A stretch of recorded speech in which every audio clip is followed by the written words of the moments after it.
Okay, we're on. Oh, thank you, guys. Well, thank you, guys, friends, to joining us here at the Access Rating. This is our 5th webinar to build up to our crowdfund campaign, which we're going to launch in end of this month. Today's subject, we're talking about a benefit of inclusive sports. To talk about that, I got 3 good friends, I would like to say. One of really Danny, who's I played lots of basketball with, coach him in the past. We played against each other. So Danny's brother and I met James through the Zoom, and Gavin, this is the first time we met. So this we're going to talk about today is like inclusive sports for disabled people, basically. So we go around and introduce ourselves. So let's go with Danny. Hi guys, so I'm Danny Higgins. I play wheelchair basketball and I'm a wheelchair adaptive boxer as well. All right, James? Yeah, hi, I'm James. I play wheelchair tennis. I'm going for Tokyo 2020. That's good. And finally, Gav. Yeah, I'm Gavin Walker. I'm currently co-captain of the GB wheelchair rugby team. Right, okay. Well, thank you, good guys, and thanks for joining us. So we start with a question, like, I added this thing in my mind, thinking, what are the benefits for inclusive sports, right? So, James, let me start with you then. What do you think, what is the benefits for inclusive sports? I mean, the big thing for me was because I started so early, because I've had my disability from birth, which was cerebral palsy. It kind of got me to be able to interact with other people in wheelchairs and with disabilities, and see disability as normal, and being able to overcome aspects of disability as achievable. And that's definitely what sport, especially from an early age, did for me. Okay. And Gavin, what's your thoughts on that?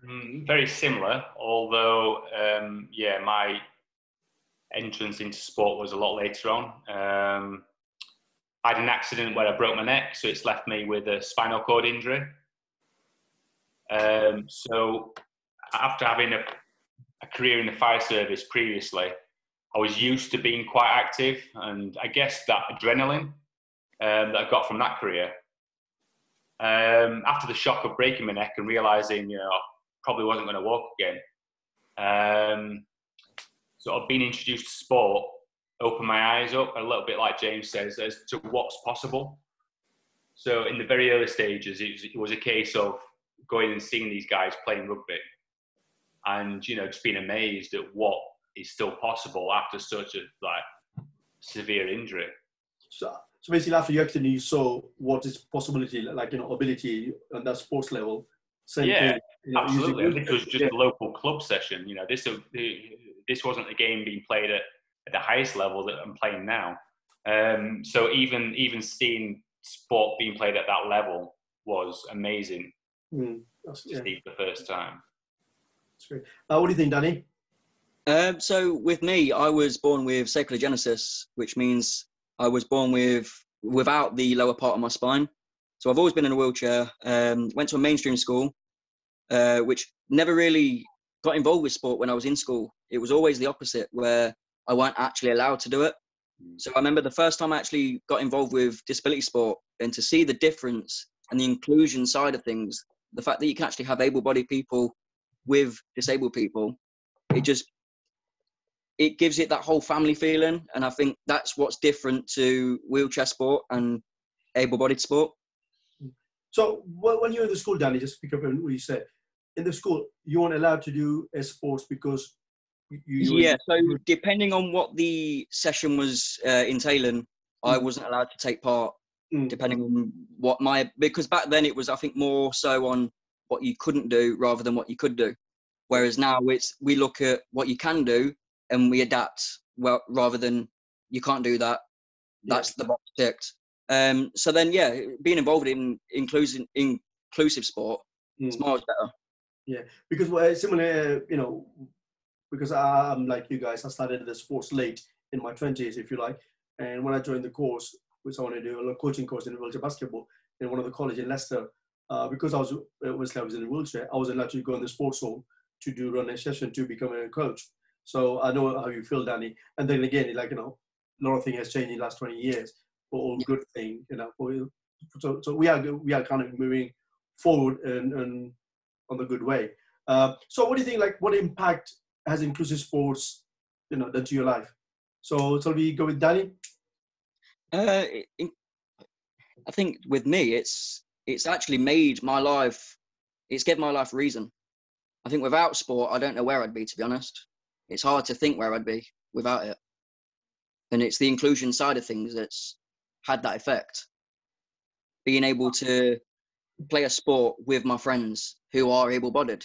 You don't get much better than that. That's what you want when you're a young disabled child in school. You just want to be accepted like everybody else. And inclusion of sport allows that.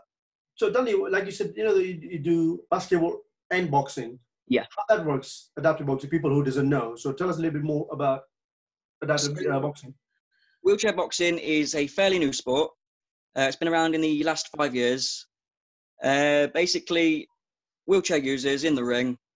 It's not as barbaric as it sounds. The thought of it does sound barbaric, 2 wheelchair users eating each other. Not like that at all. Both fighters will need a skill set to make sure they are actually eligible to be in the ring without injuring themselves. And it's similar to the able-bodied version of the sport. We move the chairs around the ring, but it's a lot more skill with hand-eye coordination and making sure your hands are up as well as on your wheels. So it is a lot of skills to add into it. But one thing I enjoy about it is we can include able-bodied people in the sport as well. So it brings the two worlds of boxing together, as well as similar to with basketball, able-bodied and wheelchair users. True.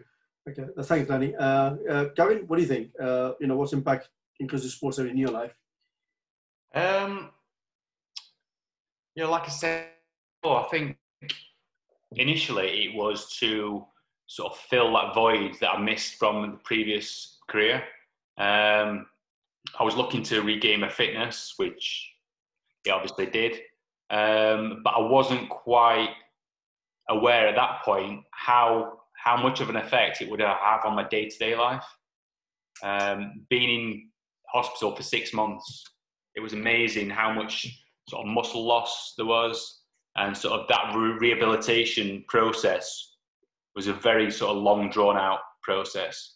So that return to physical activity was amazing, and just everything from transfers to all the sort of daily tasks sort of helped no end. I was also a father, so my daughter at the time of my accident was 4 months old, so sort of being able to sort of keep up with a toddler sort of running around and doing all the dad stuff as well, it just gave me that energy.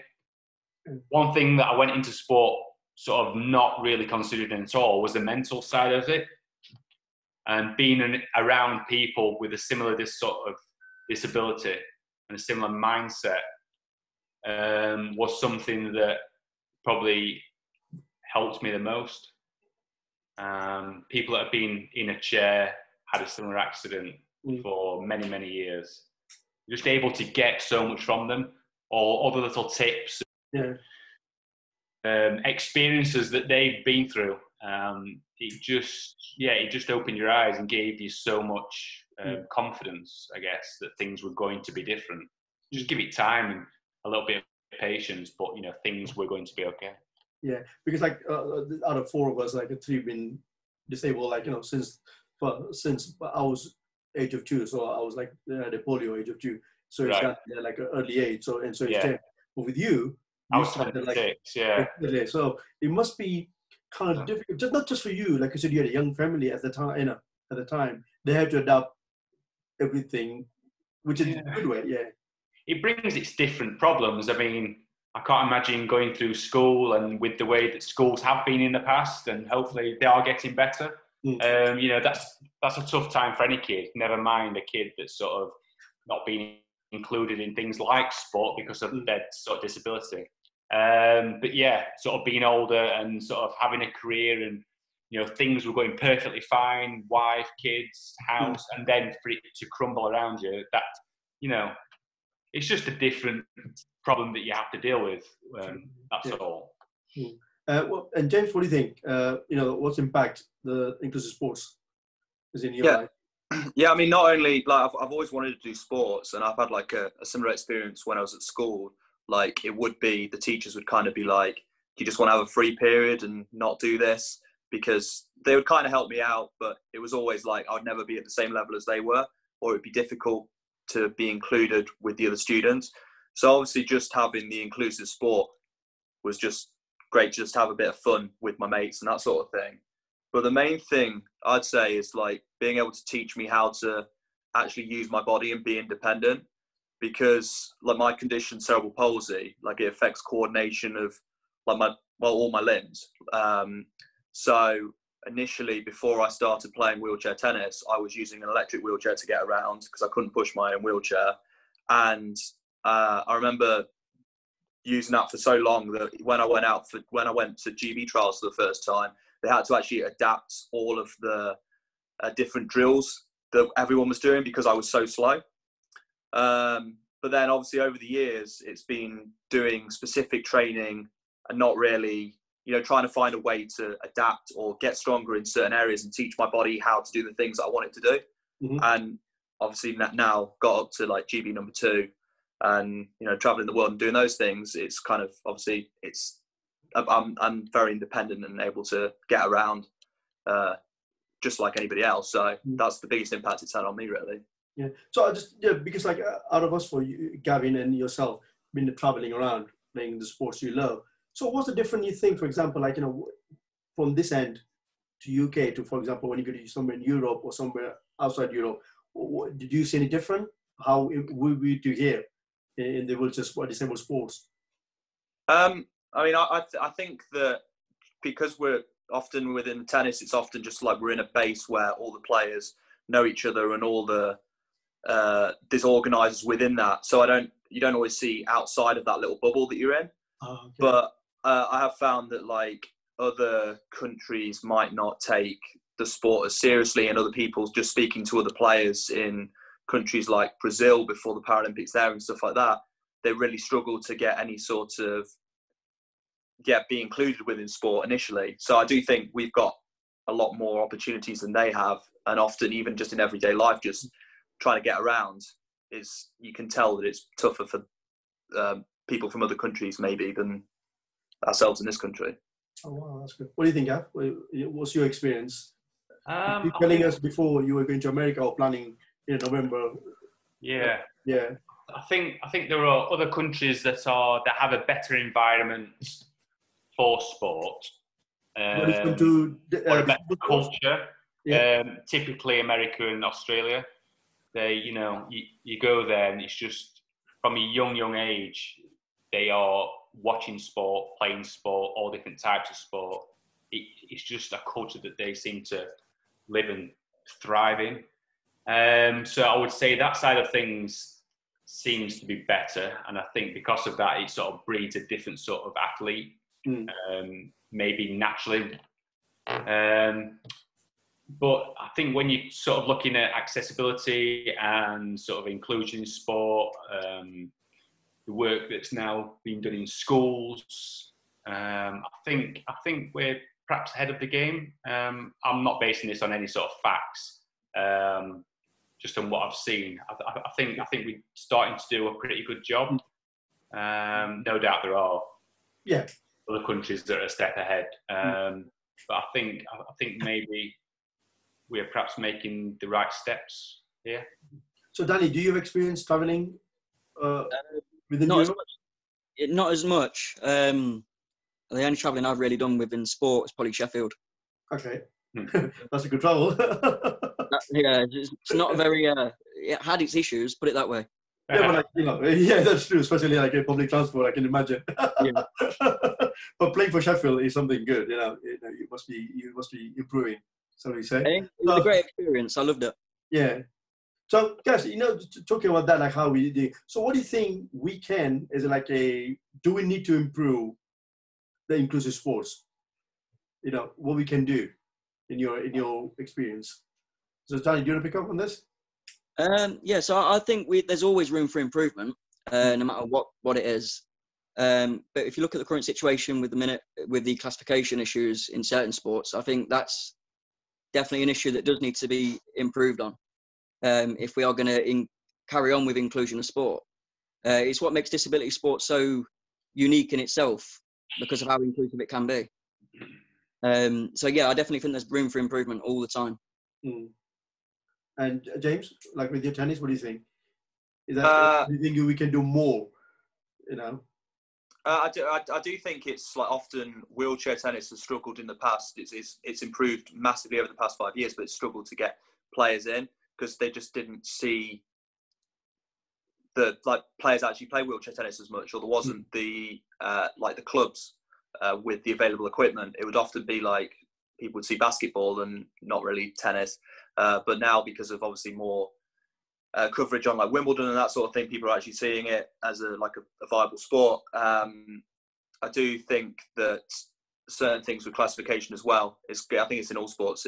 It kind of needs to. There's never going to be a fair classification for all, but it's having issues with certain players in tennis as well. But yeah, I think as a country, we're way ahead of other countries. But yeah, there's still room for improvement, of course. Gav, with your experience, what do you think, Gavin? I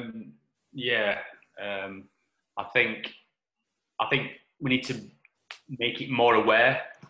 I think we need sort of more media coverage, which can also help just make sure that people are aware of these different sports. I do a bit of work for a charity, a spinal injury charity, and the amount of people that aren't aware or think that sport is possible with this sort of injury is quite surprising in this day and age.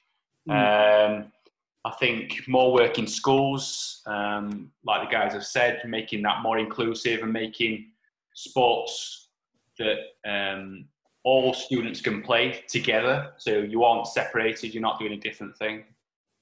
And one thing we've done in our sport is, because of the classification issue, and you could obviously only play the sport at the Paralympic level with a specific sort of disability. Over the years, we've had to turn players away because they don't have that classification. But they really love the sport. They never really wanted to take it any further. They just want to be in that environment. They want to play a sport. They want to sort of get out and about. So as an organisation, we've made different variants of the sport. So people that are more able than what we are can play another variant of the game. That's got its own league. So they can now play the sport, which has made it more inclusive. And it's just opened it up to so much more players. Which then has a knock-on effect for club rugby, because you've got more players attending club sessions, so you can have better games. They are technically stronger players, which gives you then the competition that you need to sort of get better. So it's having an all-round effect, really. And Danny, do you want to comment on that? Yeah. Sorry, can you repeat the question on that? I was listening to his point, and there was a point I did want to make on that. Yeah, I was thinking, what we can do more, what we can do more to attract sports you play to get more people in. Like when I was doing basketball, for example, I was going out in the school, like for example, at Ashfield School, George at Rugby, we took the chairs out, a couple of chairs with Leicester Cobra, and doing a demo on the, in the lunchtime. And the people are like, wow, people in the chair, able-bodied kids watching us play, think, wow, this is possible. And when we tell them this is sports, not just at the club level, but it can achieve the standard to the Olympic, Paralympic stuff. So yeah, so what do you think, Danny? Can we do more for adaptive boxing or even wheelchair basketball? I think any disability sport should be included, or at least brought into schools, as they do in roadshows, like we've done in the past. I've certainly done a lot of them for basketball. But I think if we include disability sport in the school curriculum, or just if they learn about it, I think the earlier someone knows about something, the better. It's, for example, the same with the stigma of disability awareness. The more people are aware of it, the more we can help fix the problem. And the only way we're going to do that is by fixing the problem at an earlier stage, so that when people do get older, they're already aware of it. It's not an issue. There's no negativity surrounding that either. And I think that helps inclusion for everybody then under the same umbrella. True. Because in the past, I still remember, like, the places I knew when I played basketball for MK Aces, you always go to Stoke Mandeville. There's lots of people with injury. They're there. It's like Stoke Mandeville is like, wow, lots of disabled people there. And the other place, Sheffield, Northern General, there's nothing between. Thinking, if you're in Leicester or Coventry, there is a club in Coventry. There's a Leicester club. There's a Derby club. And so there's no information whatsoever until you go to one of those places. So to me, I only knew about wheelchair basketball when I got given a leaflet in school. I think I was about 13, 14 years old at that time. So, already I'm well into nearly my teens now. And that's when I first got involved in sport. And that's when I went down to the Cobras and tried it out and never looked back. And I think that's what every disabled child needs. They need that knowledge of a sports club around them, whether it be basketball, archery, or any sport. They just need that something just to make them feel involved. It's like kind of pick up the talent early. Yeah. So, yeah. It's like with able-bodied children, they kick a ball around, don't they? Or, with a wheelchair user, we get basketballs or hoops. But I think with any sport, it needs to be included at a young age and get everybody knowing about it. Then we can include everybody as inclusion. Yeah. Do you agree, guys, on this? Yeah, I think that's the thing at schools. It's not necessarily just the disabled person that benefits from having like a disability or inclusive sport within the school. It's even if there isn't a person with a disability in the school, it's just if the other children and teachers are aware of these sports, even if it's just for a session, like one session, it opens it up for, it could be, if they're aware of it and then they're like, oh wow, I want to watch that, great, it grows the sport.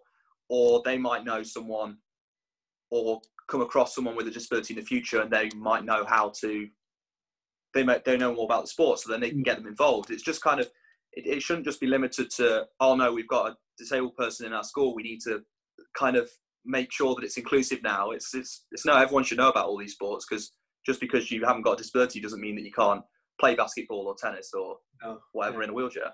Sure. What do you think, Gavin?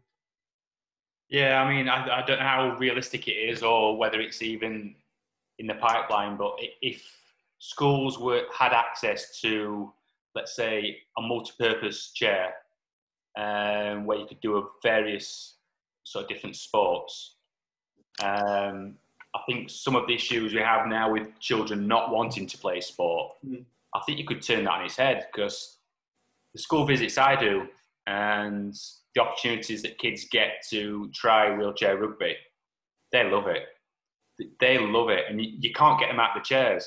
There'd be no stopping them.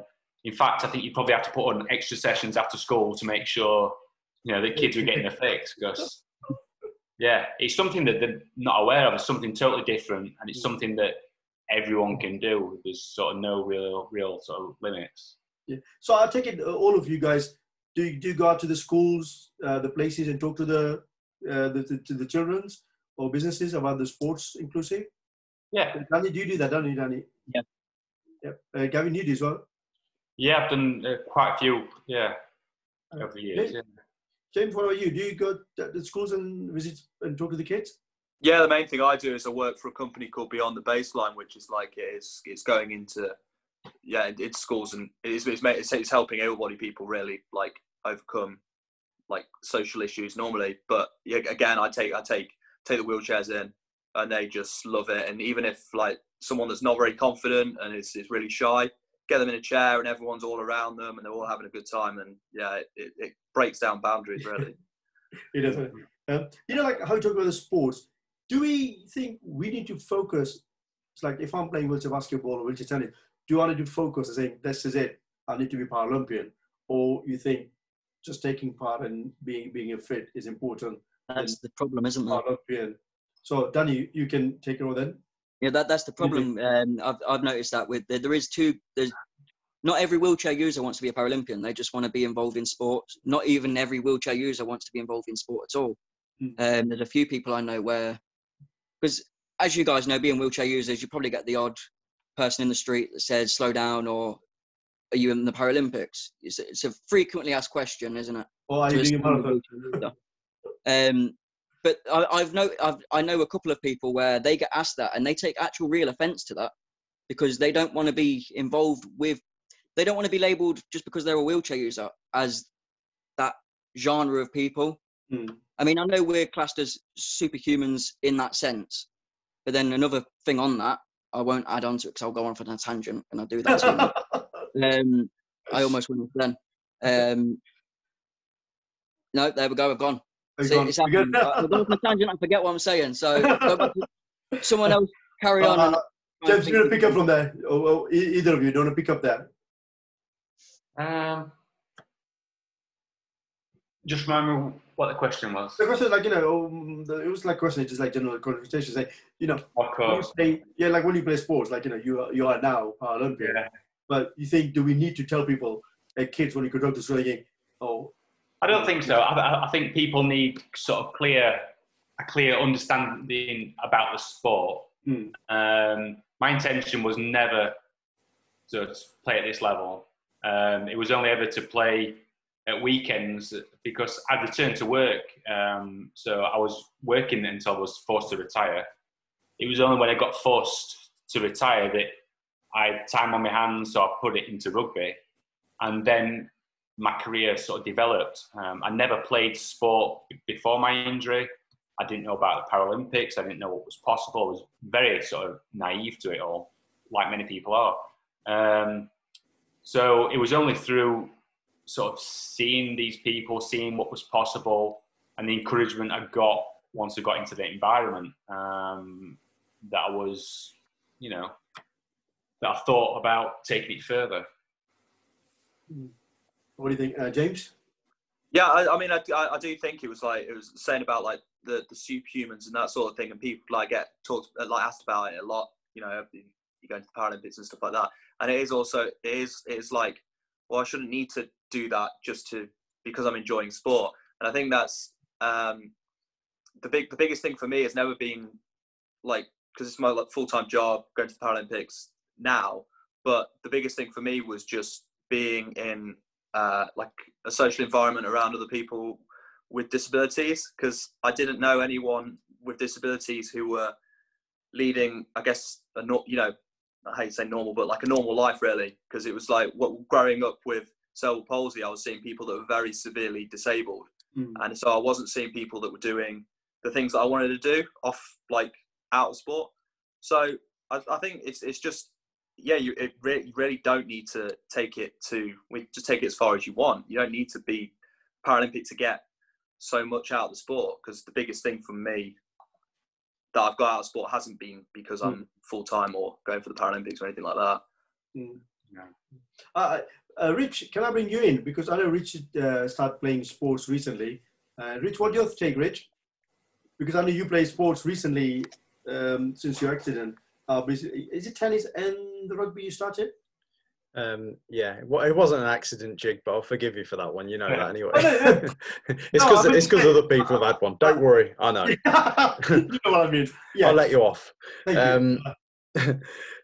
Yeah, so just so people know, I'm Rich Copson, one of the co-founders of Access Rating. You may have seen me on the webinars before, but just thought I'd let you know who I am, just in case you're new to this.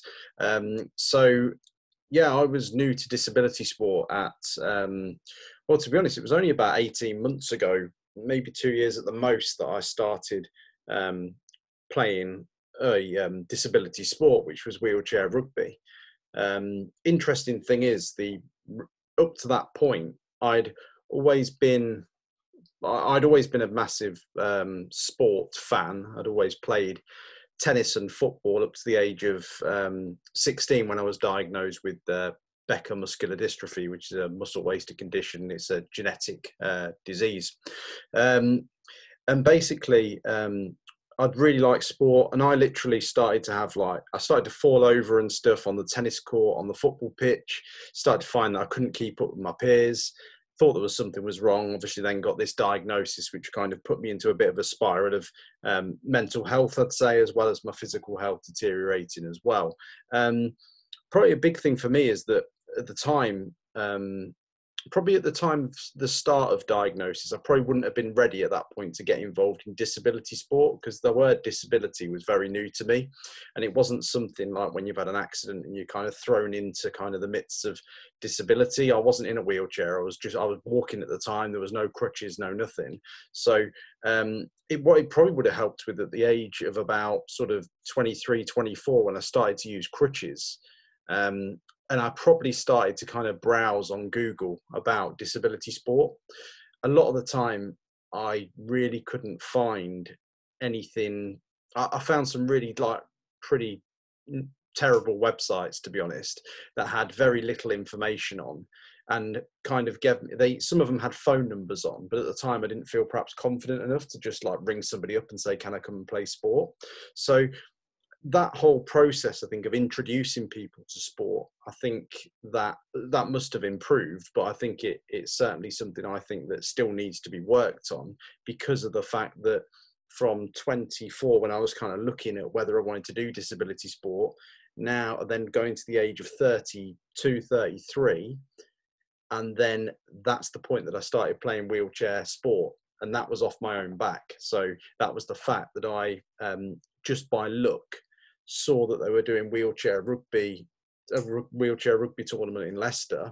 Gavin was playing for Great Britain at the time, and I basically went down and watched it. And to be honest, I was on my own. I just went down. I was just curious about watching it. Didn't think I was going to go and play wheelchair rugby. And then I was sitting next to, just happened, I was sitting next to a GB, like one of the guys from like a development squad, who I haven't seen since, actually, to thank him. But basically he said to me, I could get you involved in Leicester Tigers to go and have a look, just to go and see whether you can play the sport, whether you'd enjoy it, just to give you a bit of an idea of what it's all about. So in the end, I went down to a taster session where I thought they'd invited lots of people, and I think they had, but I was the only one that turned up. So I turned up with two of these coaches, and they were just like, right, well, we haven't got many people here, but let's just see whether you enjoy it. And as soon as I kind of got in the chair, started going around the court, started, throwing a few passes and things, I just thought, yeah, this is great. And it was just really the fun factor of it. And then at that point, it gave me the confidence to then think about wheelchair tennis, which sort of about 6 months later I started to have a look at, because tennis was something I loved when I was 16. I used to play for my local club, and I really enjoyed it. And the only thing that held me back was being slow around the court. So the fact that I had this opportunity to get in a chair and hit some balls around, it was fantastic. But the whole thing about the wheelchair rugby, I then carried on that and gradually managed to get my strength up a little bit, which I didn't think I was going to be able to do. Managed to go to the gym a little bit more, and then ended up, going to these training sessions. And now I'm going to the training sessions up to the point of when COVID hit, and playing with people like Gavin, who obviously plays for Leicester Tigers as well. So being part of that squad, hearing people's different stories. So hearing, for example, similar to the stories today, everyone's got a very different take on things and a different way they've adapted. And that's why I love inclusive sport so much, because it's the sport and it's the fun of playing and it's the competitive nature, but it's also the fact you meet people when you actually go to training. Nobody's disabled. You're actually there and you're just competing. And that's the bit I like the most, that I couldn't find anywhere else. So I think the earlier we can introduce people to the sports, the better. I think potentially just giving people taster sessions, even if they're not disabled, is great. And the reason why is because, as we know, with people that have accidents or people who have illnesses that come on, it can happen to you at any time. So if I'd had some curiosity about it, maybe been introduced to it in primary school, maybe I might have had a bit of an idea of, actually, there is wheelchair sport. So it's kind of been a bit of a roller coaster, really, to get me to a point where I've been able to play wheelchair sport. But now I have, it's done wonders for not only my physical health, but my mental health as well, which Gavin mentioned earlier. Yeah. I think it's like both, isn't it? Like mental, and it's like giving you that edge of confidence when you see other people. Like I joined because my story was I came from Dubai in 1989. Yeah. Never ever played sports, wheelchair sports or disabled sport.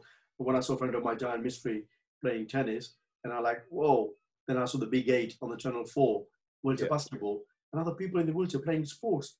It never happened in the developing country like I'm from India. Yeah. We know it's happening now, but at that time it wasn't. So he kind of gave me the opportunity. But when I started, which is, before we go to final wall, I want to ask you this. So when you start playing your sports, was it any struggle? Like I'm thinking about getting funding. Because when I started, I had to write so many letters to so many people saying, he's going to give me £100, £200, so I can buy this sports wheelchair at the time. They cost a lot of money. So did you guys have any issue, when you started, this is your sports, that I want to go forward, and maybe, if I'm good enough, I'll become a Paralympian standard. But did you ever struggle to, on the beginning of your sports, with any funding? So James, shall we come with you? Go with you. Yeah. I mean, I think to start with, funding wasn't really an issue because I just went. I found a number on a on the Nottingham Tennis Centre website, and they had chairs there. Luckily, they already had a little club session, and it was just you would pay you £5 or whatever for the hour, and you would join in with the group, just like an able body session.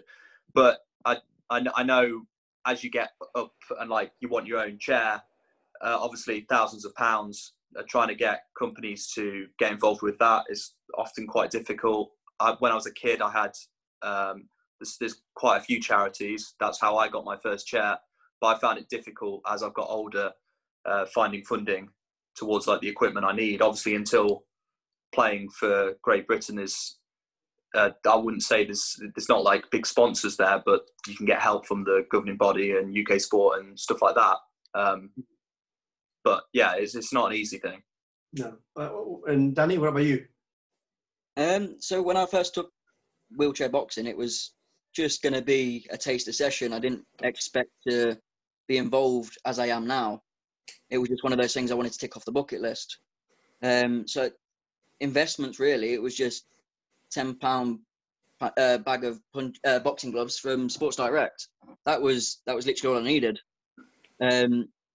But now that the sport's taken off, you got the chairs, and because of the amount of people that are involved in it, it is going to take a lot of funding to get it to that level where we can be recognised as a legit sport. At the minute, we are still in the early stages, and we may not only. I don't think we'll be up and running properly till at least 2022. That's realistically anyway. But that's what we're going to have to do if we're going to do it properly. Because we can't cut corners with this. This has got to be done properly because the type of sport it is as well. We've got to look at the chairs, the straps, making sure that, because with the hardest part about this sport is, when you've got the classifications side of things, it's classifying the athletes as well as putting them in their weight categories and matching them up with someone who's the similar ability level as the other person. So there's a lot to take in. There's a lot to work out before we can put those fights in place. Okay. So there's a lot we're looking at and for funding to do that. So yeah, there's certainly a lot that we've got to look for within that sport. And what do you think, Gavin? What about you? When you start playing, did you have an issue with funding wise, or you had a sponsor line? A little bit like James. I mean, as a club, we're very lucky to be affiliated to Leicester Tigers. So the sponsorship we get from them and the help we get from Hampson is fantastic. Because of that, we do have a selection of chairs, so people like Rich that turn up can jump in a chair and experience rugby pretty much on the first time. But again, like James said, as soon as you start getting involved in the sport, there's nothing like having your own made-to-measure chair, and then that's where the cost starts. The chairs we play in are typically around sort of 7,000-8,000 now, and with the hammer that they get, you're changing them every 3-4 years. So it's a lot of money. And when I was looking for funding, I was lucky enough to get some money from the Firefighter charity, some from Leicester Tigers, and various other places. But it was so difficult. I found that a lot of charities are looking for the younger person, up to the ages of 20, 21, early 20s. And with me being 36, 37 this year, I was a little bit out of that bracket. But yeah, I think if you're persistent, there's help there. You've got to be a little bit patient. You have to sort of look around. But yeah, it's not a cheap sport. It's not like just like a pair of, football boots and a football. It does come with a fair bit of kit. Yeah. Because when I just played basketball, I was lucky enough when I joined Leicester Cobra in early 90s. The club provided a chair, and I'm like, wow. And chair was mine for how long I stayed with the club. Yeah. I stayed with the club for 10 years, and they gave me it free. I'm like, wow. Yeah. And so I enjoy kind of, rugby like as a team sport, because you kind of work as a team, fundraising as a team, and bring the money as a team. But I'm pretty sure with Danny and James, which is like an individual sports, boxing, it could be, if you're not that elite, you may need to struggle to get there. If you're really good, I'm pretty sure, you will find the sponsor or somebody come forward thinking, there you go, that's my sponsorship money, and go and do your dream. But when I was struggling, when I started, I'm lucky enough to sports. Richard, did you find anything like that? When you go, I know you played tennis as well, didn't you? Interesting enough. I obviously with the wheelchair rugby. When I went to Leicester to start training with the squad and stuff, they provided me with a club chair. Which I still use, which I've kind of used a few different chairs to try and see which one fits for me. But luckily, they do have quite a few spare chairs, so it's given me the ability to turn up every week when we've been training and actually be able to get in a chair and play the actual game, and obviously train. And it's given me the ability to also try a few different chairs to see which one can fit to me the best. I did struggle at first. I thought I was never going to get. I'm quite a tall person. It seemed like all the chairs were quite small, but luckily I found one that I'd carried on using that was decent enough. However, there is a massive difference, particularly I think probably in all the wheelchair sports, but particularly in wheelchair rugby. There's a huge difference in probably your ability with the kind of perfect setup chair. Probably say that's like it really for any sport actually. But with wheelchair tennis, so obviously wheelchair rugby, I don't think I'm going to get a chair at any point soon, just because of the value, just because of the price. Yes. If a grant comes along or something like that, then potentially. But I think for wheelchair tennis, or something that's happened recently, is that I applied for a grant through the Dan Maskell Trust, and last week I got a letter to say they're happy to fund quite a large amount of the chair. So that means that I can now have my own independent wheelchair to play tennis. So that's going to make a big difference. It's going to mean I can get down the court independently and work on my fitness and also play the game. But like I say, if you can join a club that can provide you with some equipment, at least you can get involved. And you can put little adaptations into to kind of fit it to yourself, but there will be nothing like a chair that's made to measure. No, that's it. Yeah. And Danny, what do you think in your boxing? Will it be a similar situation? Yeah, 100%. It's the getting the chair right for that athlete. I, as you know as well, with myself in basketball, my chair needed specific work done to it because I'm a 3-foot person, don't fit in most chairs, and my legs don't bend. So they had to design the chair so my legs were still straight but behind the pick bar. So it was quite interesting to see how they did that. But yeah, with the boxing, it's going to work very similar. Everyone's going to need to have a different chair. But with the boxing, I think our main issue really is accessibility in boxing gyms. Get in the ring, I suppose. It's not so much the ring. There's ideas out there to create a wheelchair accessible ring. Yeah. But it's more so finding a gym. I mean, there's several gyms in Leicester. There's one I mainly used. Was it accessible? No. There was a step to get in the front. But they were one of the only gyms that had actually allowed me to go in and train. I've been turned away at certain gyms. Just because of accessibility, or because the wheelchair, they didn't. I mean, fair enough. This was 5 years ago. They didn't know wheelchair boxing was a sport. Still to this day, they probably don't. But it's more known about now. But again, with the gym side of things, I think there is only a few gyms that in Leicester themselves, because of how much we've expanded it across the city, they now know about it, so they can get people in. But there is still a few gyms where they don't know about it, so they won't take wheelchair users in. Or if they do, they will just literally put you at a bag and you'll just be in the bag. You'll get ignored for the whole time you're there. Wow. So yeah, that's a big issue with you think access to the sports, but physical access is getting for you. Guys, do you have any issue with your accessibility with your sports, Gavin or James? Yeah, no, I was just going to say with tennis in general, it's not really an issue because obviously it's the same tennis courts as able-bodied, and generally, like I find a lot of clubs, like you'll be able to access some of it. It's more just like clubhouses, or it's normally just clubhouses that can be the issue, and some courts. But luckily, really, there is quite a lot of tennis courts about, like a lot of outdoor tennis courts and stuff. So normally you'll be able to find an accessible tennis court somewhere.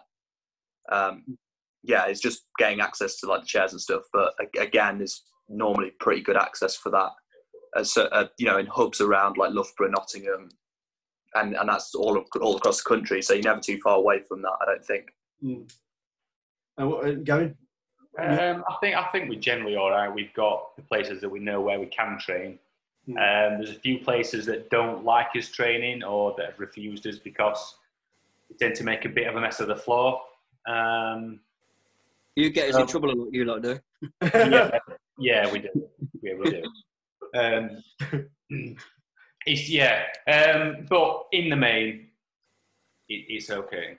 Yeah, I mean, like to me, when I go to gym, which is in Leicester, which is really accessible all around, like from the changing facility to upstairs in the lift, to free weights, to like Danny, like boxing, hitting the bag and stuff like that. Yeah. So I'm kind of lucky enough I found this gym, which I remember for like 7-8 years now. But I do find a lot of people, when you hear it on the social media, they kind of want to get into it and thinking, come on, this is like 2020, man, how hard can that be? But, I used to go to the DW one in the city centre, the old JJB Sports with the stairs. Oh, yeah. You got to go in the lift. There was numerous times where the lift was out of order. I'm paying for my subscription. I was getting in that gym, but it meant I had to crawl up the stairs. No. But that's you know what I mean? For other wheelchair users, that's not an option. This is it. So other people aren't able to do that, what you can do, because you're physically like a little bit fit. So you can that's still a risk I'm taking that I might injure myself. All right. Now we're going to move into the final word. So Danny, would you like to say anything for the final word for this conversation about inclusive sports? Inclusion is needed. That's. What do you mean? Tell me more. Like just. For disability sport to keep progressing, we need as much inclusion as possible. Otherwise, we're just going to further stray away from what disability sport was created for in the first place. Okay, that's a good point. James?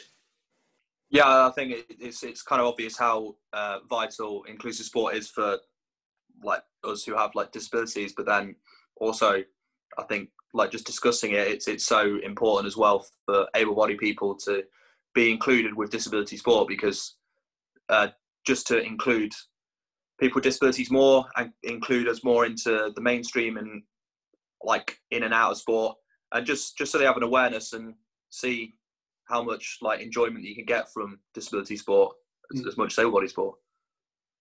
Great. And what do you think, Gav? I think on top of that, I think if anyone is watching this that hasn't tried sport or that was unaware that there are sports out there that they can try, or there's people that's watching this that know somebody that could benefit from sport, give it a go. I promise you'll not look back. And whether you do take up that first sport or you go on to try something else, I think the benefits are so fantastic. It'll change your life. So you're just saying, just come and have a go, basically, yeah. Yeah. What's the worst that can happen? I think the environment that you're in is, a pretty safe environment. There's probably stuff said in that environment that you couldn't say anywhere else in public. But that's how relaxed it is. People take it with a pinch of salt, and it's quite calming environment, really. Danny, do you want to say anything? I just wanted to go back on the, I think following on from what Gav just said about the sports, if you are wanting to get involved, I think that is step out your comfort zones. It's some of the best things in life, some of the best paths are led to us from rocky paths. Some of the best destinations, that's what I was meant to say. I do this all the time, don't I? Confuse myself. Basically, what I was trying to say is some of the best places you get to from tough... I'm confusing myself, guys. Sorry. We definitely know what you know what I'm trying to say, though, don't you? To get to a beautiful destination, you've got to step out your comfort zone, give it a go. You might not make it, but at least give it a go and try. As I've seen with the WBC and the boxing, I weren't really selling it well. The WBC are actually trying to affiliate themselves with a gym in each city for wheelchair users. So if you do want to get involved, get involved. It's a brilliant sport to be involved in. Like we said earlier, it's not like, some of you maybe become Paralympic because you're really good, but some of you just staying fit and just like to me, I stay fit, and that's why I go to the gym and play basketball for, like been there, but to me, just I'm enjoying it, what I do. It's nothing to do with Paralympian. I'm still going out and doing it with my friends, my family, for millions, but I'm not a Paralympian. I'm just a guy in the wheelchair who is enjoying the life. So a lot of people get confused. Oh, if you're playing sports, you're a Paralympian.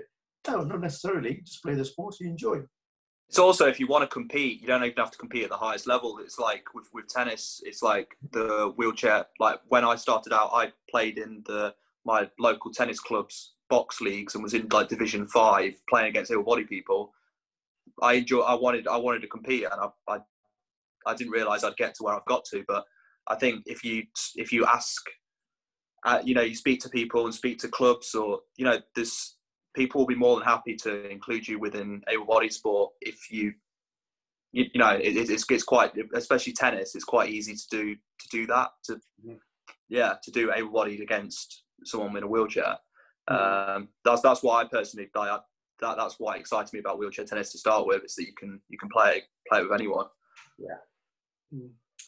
Rich, do you want to say anything before I hand back to you?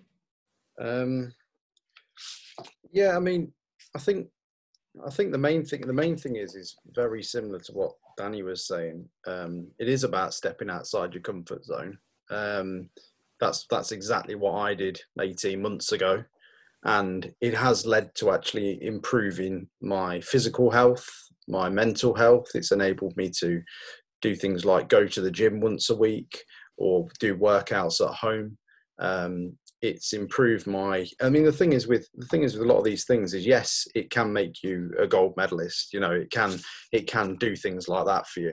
The other thing it can do is it can improve those things, your physical health, your mental health, which can then impact on your day-to-day life. So it might mean that you've got more energy for work. You've got more energy to do your household chores. You've got more strength, all these different things, and they're all a positive impact. So, based on all the things we've said in this last nearly an hour, I think it's important for people just to realise, it's so positive. There's nothing really that's come out of this that's like a negative, that's not to do it. It's all positive to say, give it a try. You might find something that suits you, but there is no harm there is no harm in not doing it as well, I suppose. Not everybody has to do disability sport. Not everybody has to become a Paralympian.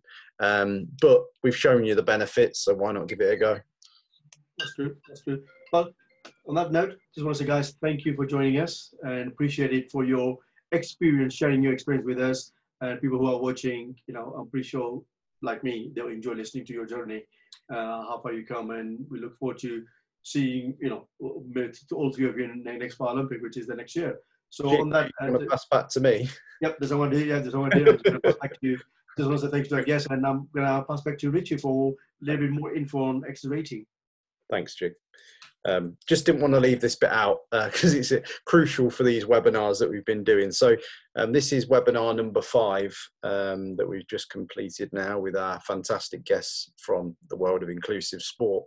The reason why we're doing these webinars is because we're basically doing a crowdfunder. The crowdfunder launches on the 31st of August. And it's to raise funds for the Access Rating social enterprise, which myself and Jignesh and our friend Mark is also involved in. We are basically looking to kickstart our projects into 2021. So the main thing we have with Access Rating is we have an Access Rating app. So the app's put in place so people can basically input reviews of access at various venues around the UK. The information from those reviews is then used to provide businesses with ways to improve their access and give a bit of a communication from our community to those businesses. So that's kind of one side of it. We want to improve the app. We want to reach more people to let them know we're doing it. We want to be updating the app with as many things as possible from the feedback from disabled people to make it the best thing that's going to work for our community. So we will be doing a lot of listening and trying to take action. But to take action, we are going to need funds. So that is why, obviously, we've started a crowdfunder. The other thing we're doing, which is crucial to our social enterprise, is we are working with special educational needs schools. So we've currently partnered with a Leicester special educational needs school called Ashfield Academy. And we're working with them to look at opportunities for students to have work experience, perhaps have placements with Access Rating, also have confidence building classes with individuals similar to the chaps we've had on today as guests. And in order to, what we want to do is we want to kind of run a pilot project to really prove its worth. At the minute, it's going really well. The children are responding amazingly. They're loving the fact that we're kind of saying we're going to actually stand up for you and try and get you some work experience opportunities and try and involve some businesses within your school. So they're really keen for us to carry on at Ashfield.